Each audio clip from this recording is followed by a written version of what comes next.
salaamaaleykum wa rahmatullah ñu ngi leen di nuyu di leen ziar ñëpp ñu ñu seetaan ci T-Events comme nuñ ko defee woon bi passé tey ñu ñëwaat seen deuxième numéro voile et mode ñu doxantu woon ba Thiès benn dëkk ñaari gaar seet si fa benn soxna boo xam ne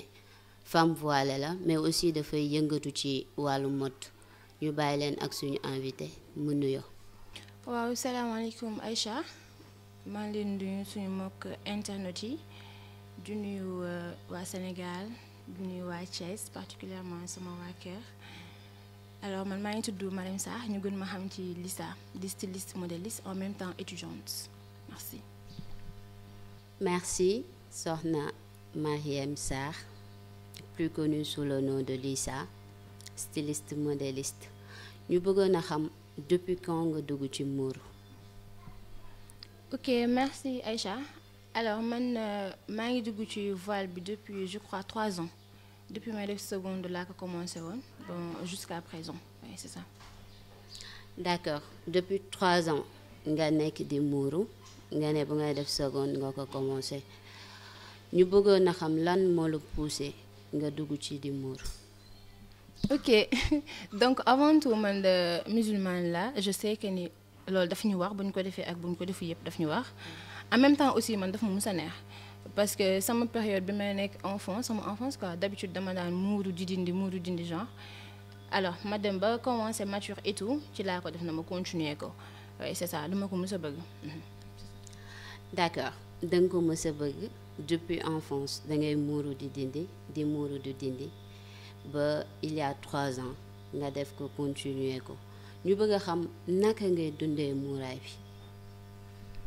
nu ma koy dundee je crois que amul benn différence bi ak avant parce que déjà d'habitude dañ naan la booy muuru am na valeur yoo xam da nga koy am et tout mais man dama naan loolu noonu valeur yooyu noonu inclure nañ ma ko avant donc même avant muuru bi sax daan naa am noo xam dama koy doxalee et tout donc après muuru aussi dina am yum lay yokk parce que déjà yu bëri danga naan lii damay muuru waruma ko def et tout il y a beaucoup de milliers yoo xam danga naan damay muuru waruma dem fii et tout donc yu bëri da nga koy sóoraale sa mode de vie day changer complètement parce que nekkatoo personne bi nga nekkoon oui c'est ça. D'accord sa mode de vie dafay changer nekkatoo personne bi nga nekkoon cela veut dire am na changement cela veut dire am na lu la muuraay apporter dans la vie est-ce que mën nga ñu raconter exactement naka nga doon dundee avant ngay muuru ak bi nga muuroo lan ban changement bu important la apporter ci sa vie. oui comme je le disais tantôt dina am changement moom ça moom c'est évident parce que avant ngay muuru parce que man d'habitude avant mooy muuru dama daan sol peut-être ay mini genre donc bi ma demee muuru mënatuma ko sol parce que am na yoo xam c'est pas adéquat mënoon da ngay muuru nga sol benn jupe bu gàtt wala yenn habillement yi mënta nekk donc premièrement sa mode d'habillement moom day changer complètement aussi am na yoo xam ne comme ni ma ko waxee sànq rek am na yu bëri yoo xam da nga koy changer parce que da nga naan damay muuru am na yoo xam waruma ko def et tout comme ni ma la ko waxee sànq donc sa mode de vie dafay changer complètement parce que c'est pas la même chose être voilé ne pas être voilé c'est pas la même chose franchement. macha allah soxna Mariem wala Lissa avant ngay muuru am na noo doon solo bi nga commencé muuru am na lu mu changé ci yow mooy ci ni ngay habillé woo muy ci ni ngay doxalee cela veut dire que apporter na lu positif dans ta vie nga nekk jeune di évoluer ci mode ñu bëggoon a xam exactement lan moo la dugal ci mode. waaw merci Aïcha alors question boobu dafa may neex torop ma tontu ci parce que man moom naturellement c'est-à-dire dama mës a bëgg mode dama ko commencé par solo man dama mës a bëgg solo bi ma nekkee xale ba ni may màggee franchement dama bëgg solo déjà loolu njëkk na ma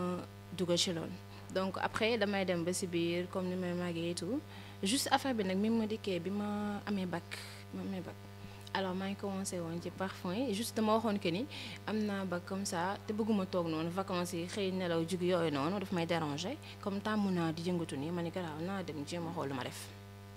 après ci laa commencé ci parfum yi dem Dakar ñëw jaay affaire yooyu noonu ba benn instant ma ni naa dugg ci affaire prêt-à-porter ma dugg ci mais tout lépp nag dama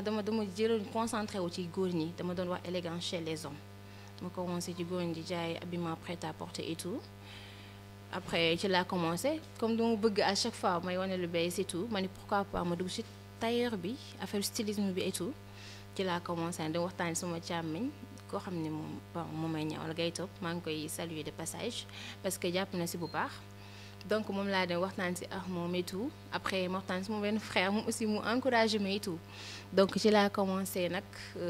jënd tu sais et tout commencé noonu daal laa duggee ci mode bi commencé ko def donc récemment laa commencé et tout noonu laa si duggee. est-ce que mën nga ñu wax sa parcours nettali ñu fi nga jaar li nga jot a réaliser depuis bi nga commencé di nekk ci mode bi. c'est trop tôt pour ma affaire réalisation parce que déjà dama jàpp ni commencé gu ma dara damay soog a dugg ci métier bi et tout donc dama préféré ma liggéey ba ci kanam gaa y a des choses yoo xam ne def nañ ko déjà mais dama préféré ñu liggéey ba ci kanam soog a affaire réalisation. d'accord da ngay liggéey ba ci kanam soog a wax affaire réalisation c'est très tôt on peut comprendre mais gis nga mode nu mu saturé milieu bi gars yi nekk ci di def liggéey bu aw yoon ndax yow wóolu nga sa bopp ndax gëm nga ni soo duggee ba ci biir di nga imposer wu ak sa marque wala nga indi touche bu bees ci biir mode. d'accord en fait man moom ci lépp lu may dugg gëm-gëm laa si duggee ci lépp lu may dugg dama naan dama ciy gëm sama bopp parce que déjà gëm ci sama bopp ak osé bi audace bi ma am moo tax déjà fi ma ci àgg si kurgul néew ma àgg foofu noonu dama jàpp ne dama ciy àgg fu sori parce que passion la d'abord passion la te nekkuma di passe-temps dama ko def comme métier boo xam ne peut-être mën na ma yóbbu fu sori et tout donc dama gëm loolu te à chaque fois su ma xëyee dinaa jéem a def nan laay def ba affaire bi gën a jëm kanam jéem a gën a créative gën a professionnel di gën a innover et tout donc man dama jàpp ne ma fi dem fu sori te j'ai pas peur j'ai vraiment pas peur. macha allah une femme ambitieuse et déterminée waxuñu léegi que bu nga amee sa bac tayal tëdd bi moo tax nga commencé lancé wu ci lu jëm ci mode on peut comprendre par là que yaa ngi continuer sa ay études comment tu fais di gérer sa ay études ak mode li mu laaj. alors là c'est difficile je peux dire que damay reconnaître que c'est difficile d'une part parce que déjà liggéey bi c'est pas du tout facile nga bëgg ko boole ak say études mais man lépp dama naan question d'organisation la parce que dans la vie si tu es organisé tu peux faire beaucoup de choses en même temps te man loolu laa gëm je gëmuma ni benn affaire rek ngay nekk sa dund ba jeex man dama bëgg lu nekk ma ci dugg et tout su ma ko temps bi mayee et je vois que temps bi may na ma ko donc maa ngi koy def c'est un peu difficile nag franchement parce que mais juste ni ma la ko waxee organisation la te man comme samay études la prioriser donc à chaque fois moom laay njëkk a xool d'habitude ma ko wax sax sama copie dama naan leen damay teg sama balance damay xool bu fekkente ne côté job bi 30% rek laa koy may bu dee étude bi le reste ma jox ko les 70% ma jox parce que déjà man moom laa gën a prioriser te moom laa gën a focus quoi tu vois donc côté boobu difficileul des fois parce que dama koy gérer damay jéem a gérer bu baax parce que des fois mën nga am job bi di la xaar étude di la xaar et tout donc si tu es organisé rek ça sera pas difficile je pense que c'est pas difficile d'une part et d'autre part c'est difficile mais j'essaie de gérer lu si ma nekk aussi samay étude laa gën a prioriser franchement. d'accord ngay prioriser sa ay études comme ni nga ko waxee même bu fekkente ne liggéey bi passion la en tant que jeune fille voilée en même temps di évoluer ci mode lan ngay wax sa moroomu jeunes yi nga xam ne dañuy muuru en même temps ñuy évoluer ci mode ñii dañuy ragal ñii dañuy prioriser mode bi délaisser seen ay études lan nga leen di jox comme conseil. donc conseil bi may joxe dama koy joxe en général que ça soit ni voilé ou pas parce que dama jàpp que ni nit foo mënti toll peut-être da nga war a am benn vision nga am objectif dans ta vie. parce que à chaque fois booy dund xanaa di nga xalaat un jour da nga war a réussir au moins tu soutiens tes parents wala même si tu soutiens pas tes parents toi-même nga soutenir sa bopp au moins ak ñi nga xam ne entouré nañ nga mën leen soutenir donc li ma leen wax mooy jom ni da nga war a am jom et tout xam loo bëgg am vision parce que je crois que jàng baax na da ngay jàng parce que moom laa leen digal jàng leen parce que déjà connaissance savoir dafa baax à chaque fois man dama koy wax à chaque fois man ñi ma miin dañuy xam ni carrément su ma toogee samay débat su may wax loolu laa leen wax jàng ñu jàng d'abord parce que nit ki à chaque soo xësee ba am savoir jeex na kenn mën fu ñu la mën ci dugal da ngay dem parce que am nga xam-xam bi donc nañ jàng d'abord bu ñu demee nag boo xam ne am nañ benn temps bu ñu mën a duggee ci mode bi c'est pas grave parce que mode bi mi ngi nii yaatu na affaire bi nee naa potundaa la kii day naan jox sa morom mu naan bon nen la dañ koy mayonnaise kenn ku nekk cap donc nañ am jom et tout lu ñu bëgg dugg ñu jéem ci dugg mais bu ñu ragal parce que des fois da ngay gis ñoo xam dañ koy bëgg mais dañuy ragal donc jarul ragal da ngay ñëw da ngay audacieux nga ñëw nga dugg ci après ça passe bañ a ragal am jom mais tamit jàng bi aussi nañ jàng ba pare parce que déjà man damay wax que ni maa ngi jàng mais tey jii fu ma agsi mode bi lu ma ci xaw a agsi tuuti sama étude moom ma ko may de parce que déjà su ma jàng woon yu bari du ma ko mën a defal sama bopp donc nañ jàng d'abord ba pare suñu amee temps bi bu leen ko mayee ñu jéem a xool métier bu ñu ko boolee et tout ñu cumuler les choses parce que la vie est vraiment dure. ñuy waajal tabaski bi muy événement boo xam ne ñëpp dañ koy xaar